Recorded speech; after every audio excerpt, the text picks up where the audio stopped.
మిమ్మును బట్టి దేవుని నామము ఏ విషయంలో కూడా అవమానపరచబడ్డానికి వీలేదో. దావీదు పాపం చేసినప్పుడు దేవుడు ఏమన్నాడు తెలుసా? అనేక మంది మధ్య నా నామాన్ని అవమానపరిచాను, కాబట్టి నిన్ను శిక్షిస్తాను.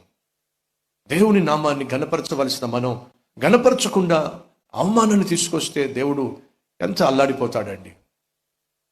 కాబట్టి అడుగుతున్నాను, కొన్ని సందర్భాల్లో బహు దగ్గర ఇళ్లల్లో ఉన్నప్పుడు భార్యాభర్త కొంచెం గట్టిగా కాకపోయినా కొంచెం ఒక మోస్తరుగా అరుచుకున్నా సరే పక్కింటి వాళ్ళకి వినిపించిపోతుంది. మళ్ళీ పొద్దున్న లేస్తే మనం భక్తులమాయే, బైబిల్ పట్టుకుంటామాయే, బిడ్డలతో పాటు మందిరానికి వచ్చేస్తామాయే.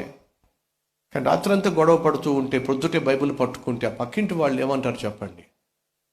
వీళ్ళు పెద్ద భక్తులు, మళ్ళీ వీళ్ళు కుటుంబం కుదురుగా ఉండదు, కుటుంబంలో సమాధానం ఉండదు, మళ్ళీ వీళ్ళు భక్తులు వీళ్ళు.